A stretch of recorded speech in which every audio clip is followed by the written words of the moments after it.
নমস্কার বন্ধুরা, পথ বলার নতুন এক ভ্রমণের গল্পে আমি অভিষেক আপনাদের সবাইকে স্বাগত জানাচ্ছি। আজকে চলেছি আমরা শান্তিনিকেতনের পথে।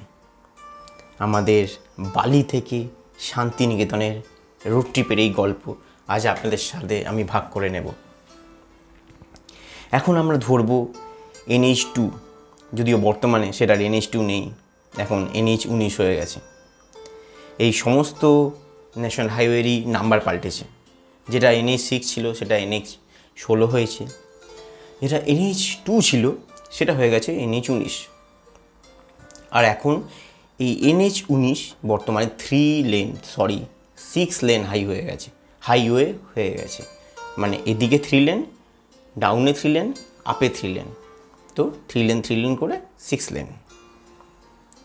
এবং সমস্ত যত কাজ হচ্ছিল, যত ডাইভারশন ছিল, যত ফ্লাইওভার ছিল, সেই সমস্ত ফ্লাইওভারের কাজ শেষ হয়ে গেছে। রাস্তা একেবারে সুন্দর মাখন হয়ে গেছে। আপনার বাড়ি থেকে, কলকাতা থেকে, হাওড়া থেকে বর্ধমানের দূরত্ব আরও কমিয়ে দিয়েছে। আপনি আরও দুরন্ত গতিতে বর্ধমান আরও কম সময়ে পৌঁছে যেতে পারবেন। কিন্তু হ্যাঁ, যদি চাও বাঁচতে, গাড়ি চালাও আস্তে। তাই গাড়ি কিন্তু আস্তে চালাতে হবে, গাড়ি বেশি জোরে চালালে হবে না, নিজের লিমিটের বাইরে গিয়ে নয়। আজকের গল্পে থাকছে এক নতুন শান্তিনিকেতন, এক অন্যরকম শান্তিনিকেতন। এই গল্প দেখতে থাকুন। সেই হচ্ছে শক্তিগড়, যেটা একদম অচেনা হয়ে গেছে হঠাৎ করে। সেই শক্তিগড়কে আমি চিনে উঠতে পারছি না যে কী অবস্থা হয়ে গেছে। কারণ শক্তিগড়ের এখান দিয়েও ফ্লাইওভার হয়ে যাচ্ছে। কেন আপনি হয়তো যদি না চান তাহলে শক্তিগড়ে আপনি দাঁড়াতে পারবেন না, আপনি সোজা ফ্লাইওভারের উপর দিয়ে চলে যাবেন। আর যদি আপনার শক্তিগড়ে ল্যাংচা কেনার বা ল্যাংচা খাওয়ার ইচ্ছা হয়, তখন আপনাকে ফ্লাইওভার না ধরে সার্ভিস রোড ধরতে হবে পরবর্তীকালে। কারণ এই মুহূর্তে এখন আপাতত আপনি সেই ল্যাংচা মোহন, ল্যাংচা ভবন, ল্যাংচা ভুবন এইসবের সামনে দিয়ে এখন যেতে পারছেন, পরবর্তীকালে তো যেতে পারবেন না। আমরা এখানে ল্যাংচা পন এবং শেষ দোকানটায় আমরা খাওয়া দাওয়া করি, কিন্তু সেই দোকানটা ভাগ্যক্রমে বন্ধ। আজকে আমি যে সময়ে এই শান্তিনিকেতন যাচ্ছি, সেই সময়টা হচ্ছে জামাই ষষ্ঠী। এটা হচ্ছে আমার জামাই ষষ্ঠী ট্যুর, যেটা গিফটেড। জামাই ষষ্ঠীতে আমরা চলেছি শান্তিনিকেতনের পথে। এই বর্ধমানের রাস্তা থেকে আমরা বাঁ দিক নিয়ে ঢুকে গেলাম এবার বর্ধমান ঘুষকরা রোডে। একটু আগেই পড়বে 108 শিব মন্দির। 108 শিব মন্দিরকে পার করে আমরা এখন বর্ধমান ঘুষকরা রাস্তায় তীর বেগে ছুটে চলেছি শান্তিনিকেতনের পথে। সামনে পড়বে একটা রেলগেট, সে বিশ্ববিখ্যাত রেলগেট। সেই চিন্তাতেই আমি আছি যে রেলগেটটা কতটা সময় নেবে আমার এই জার্নিতে। কারণ এই রেলগেটটাই এই জার্নিতে মেন একটা সময় ব্যয়ের কারণ। যে আপনার 4 ঘন্টা কি 3 ঘন্টা জার্নিকে এই রেলগেটটাই ওটা 5 ঘন্টায় করে দেবে। কারণ মিনিমাম 1 ঘন্টা একটু বাড়াবাড়ি হয়ে গেল, আধ ঘন্টা তো দাঁড়াতেই হয়। যারা এই রাস্তায় এসেছেন রোড ট্রিপে, যারা গেছেন তারা জানেন। কিন্তু আর একটা ইনফরমেশন, এই রেলগেটও আর পরবর্তীকালে এই রেলগেট পার হতে হবে না, কারণ পাশ দিয়ে ফ্লাইওভার হয়ে যাচ্ছে। প্রায় সমস্ত পিলার উঠে গেছে দেখলাম। আর হয়তো ধরুন 6-8 মাসের মধ্যে আপনারা নতুন ফ্লাইওভার পেয়ে যাবেন। মানে আপনার শান্তিনিকেতনের দূরত্ব আরও প্রচুর পরিমাণে কমিয়ে দিচ্ছে। মানে আপনার কলকাতা থেকে কি আমাদের বালি থেকে হয় ধরুন শান্তিনিকেতনের এখন দূরত্ব হচ্ছে 3 ঘন্টা, যদি আপনি বাইকে 4 চাকায় যেটাতেই যান, সেটা হয়তো পরবর্তীকালে আরও আধ ঘন্টা কমে যাবে। সবার গাড়ি চালানোর উপর নির্ভর করছে। তারপরে খাওয়া দাওয়া আছে, আপনি খাওয়া দাওয়া করবেন, সেসব নিয়ে আপনার 3-3.5 ঘন্টা কি 3 ঘন্টার মধ্যে আপনার শান্তিনিকেতন হয়ে যাবে। কারণ আপনার যদি 1 ঘন্টায় আপনি বর্ধমান পৌঁছে যান, আর ধরুন বর্ধমান থেকে শান্তিনিকেতন বোলপুর তো ঢুকতেই পারবেন 2 ঘন্টায়। বাড়ি থেকে বেরিয়ে এই সবে এসে এখানে দাঁড়ালাম। এটা হচ্ছে ঘুষকরা বর্ধমান রোডে, ঠিক রেলগেটটা পেরিয়ে বাঁ দিকে পড়ে সুরুচি রেস্টুরেন্ট। দেখি কেমন খাওয়া দাওয়া। বাড়ি থেকে এসে এই সবে দাঁড়িয়েছি এখানে, প্রায় 2 ঘন্টা হয়ে গেল গাড়ি চালাচ্ছি। দেখি এবার খাওয়া দাওয়া কেমন এখানে, জায়গাটা দেখে নিন। এই হচ্ছে আমার বাইক।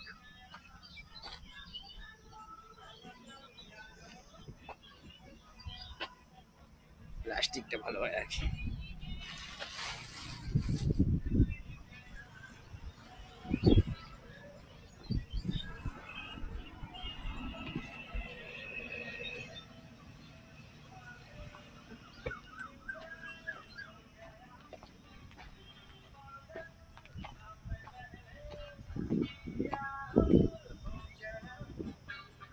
বাহ, দারুণ জায়গা। রাজকে পেঁপে নিয়ে যাবে?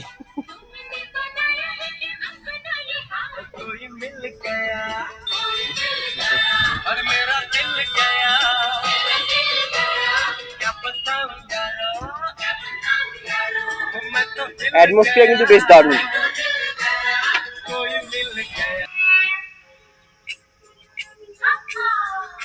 কেমন লাগলো?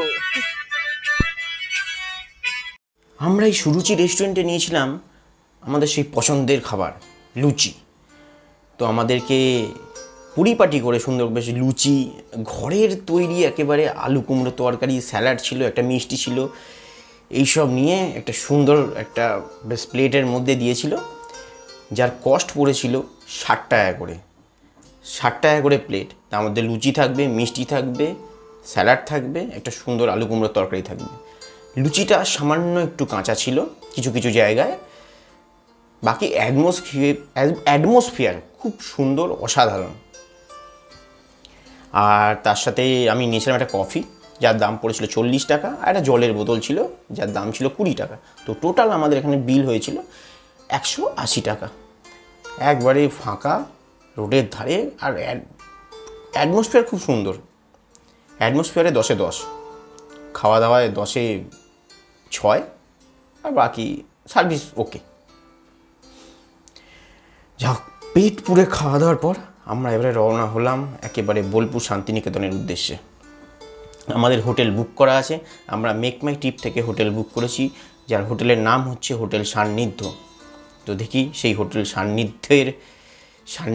সান্নিধ্য কেমন লাগে। আর এই রাস্তায় বরাবরই আসতে খুবই অসাধারণ লাগে, বিশেষ করে রোড ট্রিপে আসতে। বিশেষ করে স্টেট হাইওয়ে ঠিক নয়, এটাও ন্যাশনাল হাইওয়ে, কিন্তু যখন সিঙ্গেল হাইওয়ে আসে, যে হাইওয়েগুলো গ্রামের উপর দিয়ে যায়, আর দুদিকে যখন সেই আমাদের বাংলার সেই শস্য শ্যামলা ক্ষেত, এসব দেখে মন ভরে যায়। সেই গাছপালা, সেই গরু মাঠে সরে বেড়াচ্ছে, সুন্দর চারিদিকে চাষ হচ্ছে, চারিদিকে সবুজ কার্পেটের মতো বিছানো সেই ধান গাছগুলো বেশ সুন্দর, দারুণ লাগে। যখন হাওয়া দেয় ধানের গাছগুলো যখন দোলে, আহা! রোড ট্রিপের এটাই তো মজা, যে দু চোখ ভরে প্রকৃতিটাকে নেওয়া যায়। আর যদি রোড ট্রিপটা হয় বাইকে, আমার বাইক হচ্ছে হন্ডা শাইন 125। গত 10 বছর ধরে আমি বাইক চালাচ্ছি, এবং পাহাড় পর্বত জঙ্গল সবেতেই আমার সাথ দিয়ে যাচ্ছে, যার নাম আমি রেখেছি জটায়ু। এবং রুদ্ধশ্বাসে এই 10 বছর ধরে এখন ছুটে চলেছে। দেখেছেন কি সুন্দর রাস্তাঘাট। দেখলাম কিছু কিছু জায়গায় কনস্ট্রাকশন হচ্ছে, হয়তো আরও আগামী 10 বছর পর দেখবেন রাস্তার দুধার দিয়েই দোকানপাট, বাড়ি ঘরদর হয়ে গেছে, পিছনে পড়ে রয়েছে সেই ক্ষেতগুলো। কিন্তু যতদিন আছে ফাঁকা ততদিন দেখে নিন, এই রাস্তা দিয়ে একটু রোড ট্রিপ করে নিন। আর রবি ঠাকুরের জায়গা, সবার তো ভালো লাগবেই। শান্তিনিকেতন পাল্টাচ্ছে, যত দিন যাচ্ছে পাল্টাচ্ছে, আরও পাল্টাবে। শুধু শান্তিনিকেতন নয়, যত জায়গা আছে সব কিছুই পাল্টাবে, চেঞ্জ হবে, কারণ পরিবর্তনই তো সংসারের নিয়ম, সবই চেঞ্জেস আসবে, সব কিছু তো আর একভাবে থাকবে না। কিন্তু আপনাকে মুগ্ধ করবে এই বর্ষাকালটায়, একবার আসুন, আপনাকে মুগ্ধ করবে শান্তিনিকেতন প্রচুর পরিমাণে। তাই আমি বর্ষাকাল থেকেই চলে এসেছিলাম, যদি আমি বৃষ্টি পাইনি। আর এই ভেদিয়া বলে যে জায়গাটা আছে, ভেদিয়া রেল স্টেশন, এর পাশ দিয়ে আমরা জানেন যারা এখানে গেছেন, যে সেই রেলের যে লাইনটা গেছে তার তলা দিয়ে যেতে হয়, একটা সাবওয়ে টাইপের আছে, ওখানে কিন্তু বর্ষাকালে জল হয়ে যায়, মানে বাইক নিয়ে যেতে পারবেন না আপনি, প্রায় 1 কোমর বাইক ডুবে যাবে, এতটাই জল হয়। আমি আগের বছর যখন এসেছিলাম তখন আমাকে গাড়ি ঘুরিয়ে নিয়ে ভেদিয়া যে রেল স্টেশন আছে তার তলা দিয়ে যেতে হয়েছিল, একটা যাওয়ার ব্যবস্থা আছে ওখানে, গাড়ি ব্যাকে নিয়ে যেতে হয়। কিন্তু এইখানেও একটা ইনফরমেশান, এইখানেও কিন্তু ফ্লাইওভার হয়ে গেছে, এখানে হয়ে যাচ্ছে না, হয়ে গেছে, কিন্তু এখনও চালু করেনি, কিছু হয়তো উদ্বোধনের ব্যাপার আছে, বা উদ্বোধন না, হয়তো আরও কিছু টুকটাক কাজবাজ বাকি আছে। সাধারণত এসব ন্যাশনাল হাইওয়ে খুব একটা তো কোনো কেউ উদ্বোধন হয় না, নর্মালি তৈরি করলো আর খুলে গেল। এই মারাত্মক গরমে তো একটা আখের রস তো দরকার ছিলই, তাই দাঁড়িয়ে পড়লাম কাকার এই আখের রসের দোকান থেকে। কাকা এখন অত্যাধুনিক, কাকার হাত দিয়ে আর এটা ঘোরাচ্ছে না, এখন জেনারেটার চলছে, জেনারেটারে আখ একেবারে রস বার করেছে, জেনারেটারে ওই মেশিনটা চলছে। আর তার সাথে আবার কাকা আবার অনলাইন পেমেন্টেরও ব্যবস্থা রেখেছে। সত্যি কত উন্নত হয়ে গেছে না। একটা সময় ছিল যখন আমরা বেরোতাম, আজ থেকে 5 বছর আগে যখন বেরিয়েছি তখন এসব কিছু ছিল না, মাত্র তো অনলাইন ছিল না, সেই হাত দিয়ে টানা আখের রস। এখন তো সব একবারে অনলাইন হয়ে গেছে, আখের রস অনলাইন। হ্যাঁ, ওই যে পরিবর্তন হবে, যত দিন যাবে আরও পরিবর্তন আসবে। হয়তো পরবর্তীকালে দেখবো আখের রস হয়তো একবার বিক্রি হচ্ছে, আখ আর করে বিক্রি করছে না, যে মানে আখ হয়তো রস বার করেই রেখে দিচ্ছে সুন্দরভাবে, আপনি আসবেন গ্লাসে করে খাবেন বা নিয়ে বেরিয়ে যাবেন। যাই হোক, আমরা ঢুকে গেছি কিন্তু শান্তিনিকেতনের প্রায় কাছাকাছি। এই আশেপাশে দেখছি সব জমিগুলো ঘেরা আছে, কাঁটা তার দিয়ে ঘেরা, কারণ সব জমি বিক্রি হয়ে গেছে এবং পরবর্তীকালে এগুলোই সবাই বাড়ি করে নেবে। কারণ বিভিন্ন কলকাতার লোকেরা, ম্যাক্সিমাম কলকাতা হোক, শুধু কলকাতা বলবো না, হাওড়া বিভিন্ন লোকেরাই এইসব জায়গায় জমি কিনে রেখে দিয়েছে, 1-2 কাঠা 1.5 কাঠা 2 কাঠা 3 কাঠা করে কিনে রেখে পরবর্তীকালে এখানে বাড়ি বানাবে বা কেউ তো হোটেল বানাবে বা কিছু একটা বানাবে এখানে। জীবনের রিটায়ারমেন্ট বা বাকিটা সময় এই শান্তিনিকেতনে শান্তির সাথে কাটিয়ে দেবে। যদি সবাই আবার শান্তিনিকেতনে চলে আসে, শান্তিনিকেতনে শান্তি আবার বিঘ্নিত হবে না তো? কারণ শান্তিনিকেতন তো এখন একটু শহর হয়ে গেছে, কারণ দূর থেকে যখন আপনি ঢুকবেন তখন বুঝতে পারবেন খালি কংক্রিটের জঙ্গল হয়ে গেছে একটা সাইডে শান্তিনিকেতনে। যাই হোক, কিছু জায়গা যদি ইনট্যাক্ট থাকে, সোনাঝুরির হাটও যদি ওই রকমই থাকে, যদি উন্নতি, একটা কথা উঠেছে না, উন্নয়ন, ওই যে উন্নয়ন রাস্তায় দাঁড়িয়ে আছে, এখানকারই লোক একজন বলেছিলেন, তো সেই উন্নয়ন করতে করতে যাতে প্রকৃতিটাকে যারা নষ্ট না করে দেয়, উন্নয়ন হোক না, উন্নয়ন হোক মানুষের জীবনের, সমাজের উন্নয়ন হোক, মানুষের মনের উন্নয়ন হোক, কিন্তু উন্নয়ন মানে এই নয় যে আমি গাছ কেটে দিই শহর তৈরি করে দিই, ওটাকে উন্নয়ন বলে না। উন্নয়ন হোক মানুষের একমাত্র, তার জীবনশৈলীর উন্নতি হোক, তবে না ওটা কি হবে মেন উন্নয়ন। সবার হাতে কাজ থাকবে, সবার পাতে ভাত থাকবে, তবে হবে উন্নয়ন। যাক, অনেক জ্ঞান দিলাম, এখনও সেই একই রকম আছে। আসলে ভালো লাগে এই জায়গাগুলো, আসলে অনেকবার আসা হয়ে গেল তো, কিন্তু পুরনো হয় না। শান্তিনিকেতন কোনোদিন পুরনো হয় না। যারা ভালোবাসেন বোলপুর শান্তিনিকেতন আসতে, তাদের কাছে কোনোদিনই পুরনো হবে না। এবং এবারে যে আমরা এসেছি, এবারে শান্তিনিকেতন বোলপুরটা একটু অন্যরকম কাটাবো, দেখতে থাকুন এই গল্প। এবং এবারে আমি একটা নতুন জায়গা যাব, একটা আনকমন জায়গা বা কমন জায়গাও বলতে পারেন, একটা নতুন জায়গা, একটা রাজবাড়ি। বলেই দিলাম, একটা রাজবাড়ি যাব, যেটা আমি খুঁজে পেয়েছি। আপনারাও হয়তো জানেন, অনেকেই জানেন, যারা এসেছেন তারা হয়তো জানেন, বা যারা জানেন না, যারা হয়তো প্রথমবার আসবেন, আমি একটা ঠিকানা দেবো একটা রাজবাড়ির, সেটা একবার দেখে যাবেন। সেই রাজবাড়িতে বিভিন্ন সিনেমা শুটিং হয়ে গেছে। রিসেন্টলি একটা সিনেমা বেরোচ্ছে কাজলের মা, সেই মা সিনেমার শুটিং ওইখানে হয়ে গেছে। আমি কিন্তু রায়পুর রাজবাড়ির কথা বলছি না, এখানে একটা রায়পুর রাজবাড়ি আছে যেখানেও বহু সিনেমা শুটিং হয়েছে, বাংলা বহু সিনেমা, ভূতের ভবিষ্যৎ, তারপরে অনেক মনে পড়ছে না আমার নামগুলো, বাংলা সিনেমা বহু শুটিং হয়ে গেছে। কিন্তু আমি আর একটা এইখানেরই বোলপুর থেকে এই 30 কিলোমিটার দূরে একটা রাজবাড়ির খোঁজ পেয়েছি, যেটা আমি দেখাবো। যদি এই পর্বে দেখাতে নাও পারি, আমি পরে দেখাবো। ভালো লাগে। এই রাস্তাটা হচ্ছে সেই সোনাঝুরি হাটের রাস্তা। এই সোনাঝুরির হাট পেরিয়ে আমরা যাব হচ্ছে প্রান্তিক স্টেশনের দিকে। আমাদের ওই দিকে এই হোটেল, জায়গাটার নাম হচ্ছে তালতোড়। আর এই হচ্ছে সেই তালতোড়। কি অসাধারণ এখানে বাড়ি। আমি তো ঢুকে এই জায়গাটা, এইদিকে আমি কোনোদিন আসিনি, দেখছি এত সুন্দর বাড়ি না, দেখে মনে হচ্ছে না একটা বাড়ি আমি থেকে যাই একটা বাড়িতে ঢুকে গিয়ে। এত সুন্দর অসাধারণ ডেকোরেশন করা বাইরে, মানে বাড়িটা যদি বাইরে থেকে এতটা সুন্দর হয়, ভেতরতে এই বাড়িগুলো কতটা সুন্দর হবে। দেখে মনে হচ্ছে না যেন একটা ইউরোপ টাইপের জায়গায় চলে এসেছি। এত সুন্দর সুন্দর বাড়ি, সবার বাড়ির সামনে বাগান, আম গাছ, জাম গাছ, ফুল গাছ, দারুণ এই জায়গাটা। ঠিক সোনাঝুরির হাট থেকে সোজা রাস্তা যেটা প্রান্তিক স্টেশনের দিকে যাচ্ছে, ওখানে ঠিক সেই রাস্তাতেই পরে তালতোড় বেড়ে যায়। তালতোড় থেকে বাঁদিক নিলেই এই ভেতরেই হচ্ছে আমাদের হোটেল সান্নিধ্য, যার লিঙ্ক আমি দিয়ে দেবো ডেসক্রিপশান বক্সে। মেক মাই ট্রিপ থেকে হোটেলটা করেছি। এই হোটেলের ভাড়া পড়েছে আমাদের 1200 টাকা। এসি রুম বুক করেছি। আর গুগল ম্যাপ বলছে প্রায় চলেই এসেছি আমরা হোটেলের কাছাকাছি। আর আমি তো হোটেল ঢোকার এই রাস্তা দেখে আমি অভিভূত। আমার এইরকমই ভালো লাগে, এইরকমই রাস্তা হবে, চারিদিকে দুধারে জঙ্গলের মাঝখানে আমার হোটেল, মানুষজন কম থাকবে, খালি থাকবে পাখি পক্ষী গাছপালা, আর থাকবে একটা শান্তি, নিবিড় শান্তি। আর যদি এই ওয়েদারে যদি এটা বৃষ্টি নেমে যায় তাহলে তো ব্যাপারটা জমে যাবে পুরো। আমি এসছি কিন্তু জামাই ষষ্ঠীতে, আজকে জামাই ষষ্ঠী খাবো শান্তিনিকেতনে। এই চলে এসছি আমাদের হোটেল সান্নিধ্য। ম্যাপ বলছে বাঁদিকে যেতে হবে। আমার এই রকমই বেশ ভালো লাগে, এরকম একটা একদম অফবিট লোকেশানে হবে হোটেল। এই চলে এসছে হোটেল সান্নিধ্য। বাইরেটা দেখে বেশ ভালো লেগেছে, দেখে মনে হবে যেন বাড়ি একটা। আসলে হয়তো বাড়ির স্ট্রাকচারই বানিয়েছিল কলকাতার যিনি বানিয়েছিলেন, তো এখন সেটা হয়তো হোটেল হয়ে গেছে, কিন্তু বেশ ভালো।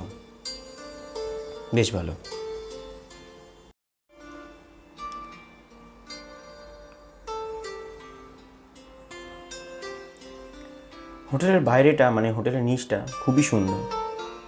আমাদের রুম ছিল দোতলা, এসি রুম, যার মূল্য পড়েছিল 1200 টাকা। এবং এই হোটেল আমরা করেছি মেক মাই ট্রিপ থেকে।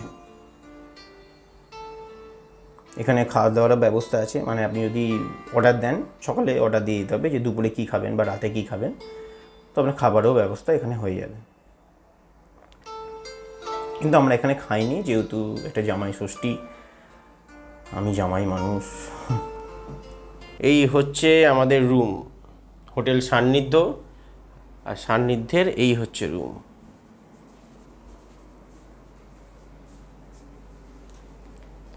আর এই হচ্ছে ব্যালকনি, এই ব্যালকনি না, জানলার পাশ দিয়ে এই ভিউ।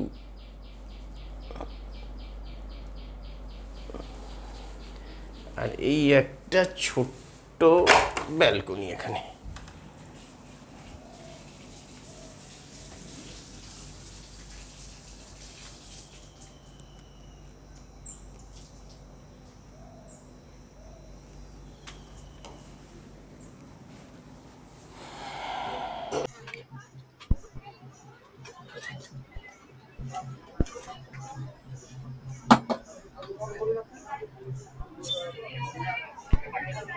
তিনটে ভেজ থালি কার হবে? তিনটে ভেজ থালি কচি পাতার ঝোল। এটাকে খেতে দেবে না, তো কমেন্ট করা হয়ে গেছে দিদি। জায়গায় এসেছি বলো, আমি খারাপ কিছু সিলেক্ট করি না। আমি দেখেছিলাম, এটা নাম জানতাম না, এটাই চাই। আর দেখেছো, আমি তাহলে এত বছর ধরে আছি এখন, আমি এইটুকুনি তোমার ব্যাপারটা বুঝেছি। হোটেলে ঢুকেই আমার ফ্রেশ হয়ে সঙ্গে সঙ্গে বেরিয়ে এসেছি সোনাঝুরির হাটে। কারণ সংযুক্তার সবথেকে পছন্দের জায়গা হচ্ছে এই সোনাঝুরির হাট। কারণ ও এই সোনাঝুরির হাটে কেনাকাটি করতে প্রচুর পছন্দ করে। তার মধ্যে একটা সোনাঝুরির হাটের ভিতরেই, যারা এখানে এসেছেন তারা জানেন যে রাম শ্যাম ভিলেজ রিসর্ট, আমরা এইখানে আজকে খাওয়া দাওয়া করবো। আমরা অর্ডার দিয়ে দিয়েছি, কারণ এখন সিট খালি নেই, অর্ডার দিয়ে রেখে দিয়েছি, বিল পেমেন্ট করে দিয়েছি। এসে আমাদের ওয়েট করতে হলো কিছুক্ষণ, তার মধ্যে আমরা সোনাঝুরির হাটটা একটু টুক করে ঘুরে নিলাম, দিয়ে আমরা চলে এলাম খেতে। এখানে কচি পাটার ঝোল আর ভেজ থালি অর্ডার দিয়েছি, ভেজ থালি 190 করে আর কচি পাটার ঝোল। আর আজকে জামাই ষষ্ঠী উপলক্ষে পায়েস আছে, গাজরের হালুয়া আছে, কত কিছু দিয়েছি দেখুন, চাটনি, ভেজের মধ্যেও কত কিছু, পোস্ত, ডাল, আর একটা তরকারি আছে। বিভিন্ন দিন এটা বিভিন্ন রকম তরকারি আলাদা আলাদা করে করে। অ্যাটমসফিয়ার খুবই অসাধারণ, খাওয়া দাওয়ার কোয়ালিটি দারুণ। যারা আসবেন এখানে তারা রাম শ্যাম ভিলেজ রিসর্টে খাওয়া দাওয়া করবেন। এদের থাকারও ব্যবস্থা আছে, আর এদের এটা হচ্ছে রেস্টুরেন্ট, সোনাঝুরি হাটের ভেতরে।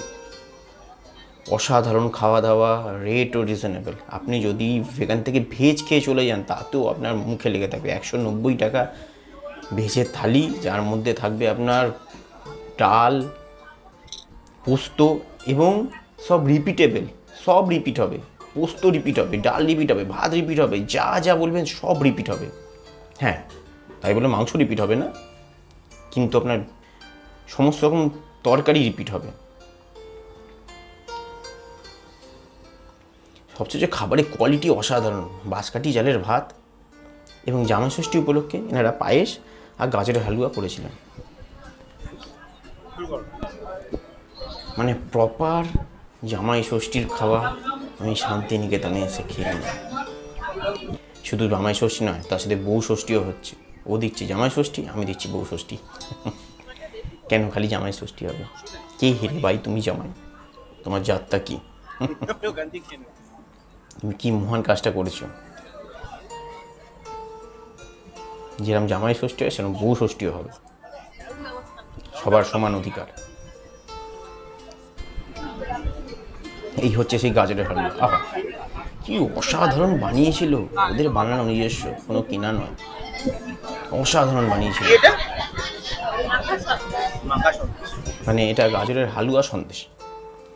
খাওয়া দাওয়া করেই আমরা চলে এলাম সোনাঝুরি হাট থেকে একটুখানি দূরে, সামনেই একটা জায়গা, এটাও বেশ ভালো।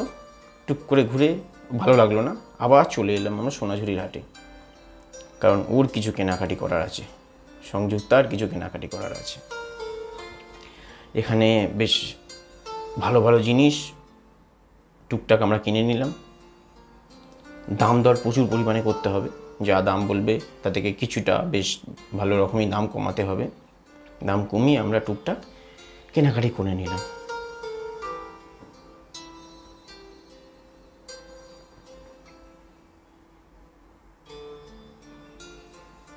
আর কিছু না কিনলেও এমনি এখানে ঘুরে বেড়ানো যাবে। এই সোনাঝুরির হাট নতুন করে কিছু দেখাবার নেই, আপনারা সবাই এসছেন এখানে, আর যারা আসেননি তারা একবার এসে ঘুরে যান এখানে। এখন এখানে নতুন নতুন বহু কালেকশন এসছে, ধুতি প্যান্ট, হারেম প্যান্ট, সহজ পাটের শাড়ি, বহু বহু কালেকশন, দামও বেশ রিজনেবল।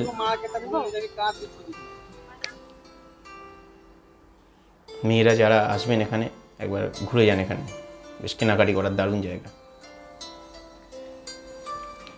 এই সন্ধে নেমে এসছে, সবাই চলে গেল নিজের নিজের পসরা গুটিয়ে, আবার পরের দিন আসবে বলে। সংযুক্তার মনে খুব আনন্দ, কারণ ও ভালো রকমভাবে কেনাকাটি করে নিচ্ছে মনের মতো করে।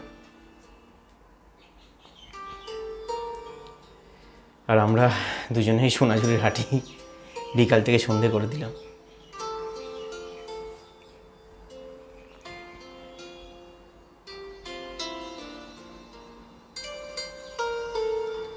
রাতেও আমরা এই রাম শ্যাম থেকে খাবার পার্সেল করে নেব, রাম শ্যাম ভিলেজ রিসর্ট।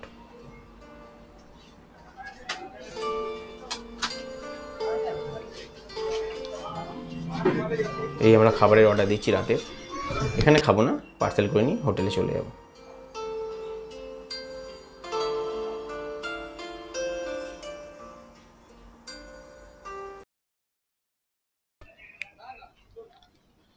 বলো, এই রাত্রিবেলা খোয়াইয়ের অভিজ্ঞতা বলো একটু ততক্ষণ। জীবনের প্রথমবার হুম। মানে সবসময় এসেছি, এখানে ভিড়, সব পশরা সাজিয়ে বসে আছে, একটু এদিকে দেখো। এখন কেউ নেই, ফাঁকা। মানে কি বলবো না, ঠিক মানে এই এই জায়গাটা এরকম ফাঁকা ঠিক পছন্দ নয়। এই জায়গায় থাকবে রকমারি রং বেরঙের সব জিনিসপত্র নিয়ে, আমার মনটা একটু উচ্চাটন করবে, এটা কিনবো, ওটা কিনবো, সেটা কিনবো। এই জায়গাটা এরকম ফাঁকা পছন্দ নয়। কিন্তু ফাঁকা তো কোনদিন দেখিনি আমরা। আমরা সোনাঝুরির জঙ্গল ফাঁকা দেখেছি, ওই দিকের জঙ্গলটা, এটা আমার সোনাঝুরির জঙ্গল। এগুলো হচ্ছে সোনাঝুরি গাছ, ওই জন্য অন্ধকারে কিছু দেখা যাচ্ছে না। সোনাঝুরির হাট।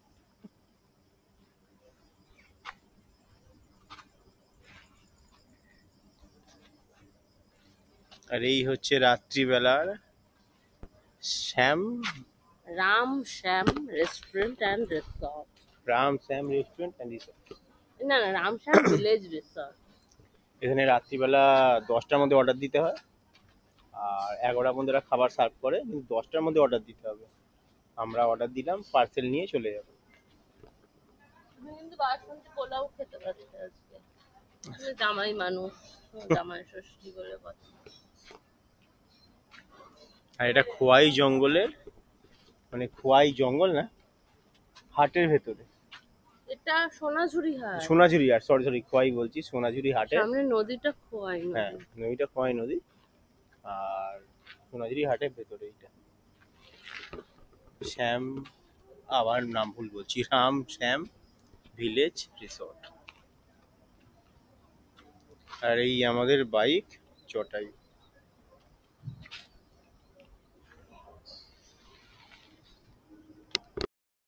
এই হচ্ছে রামশ্যাম ভিলেজ রিসর্টের ভিতরের জায়গা, মানে যেখানে থাকার ব্যবস্থা আছে এদের। খুবই বেশ মার্ভেলাস, অসাধারণ, বেশ সুন্দর সাজানো গোছানো। ভেতরে সুইমিং পুল আছে, ভালো ভালো ঘর সব। ভাড়াটা বেশ ভালোই, প্রায় 3-4 হাজার টাকা ভাড়া আছে। তো যাদের একটু পয়সা কড়ি বেশি আছে তারা এসে থাকতে পারবেন। আর আমরা কোনো দিন একদিন থাকবো, এসে নিশ্চয়ই থাকবো একদিন এখানে এসে। তো আজকের এই গল্প এখানেই শেষ করছি। একটা কথাই বলবো, ঘুরতে থাকুন, জুড়তে থাকুন, ভালো থাকুন, সুস্থ থাকুন। আর আগামী পর্বটা একদমই মিস করবেন না। আগামী পর্বে থাকছে একটা অসাধারণ জায়গা, তার ঝলক হচ্ছে এইটা। এই হচ্ছে আগামী পর্বে থাকবে এই রাজবাড়ির গল্প, যে আমি আপনাদের সাথে শেয়ার করে নেব। তাই বলি, ঘুরতে থাকুন, জুড়তে থাকুন, সুস্থ থাকুন, ভালো থাকুন। টাটা।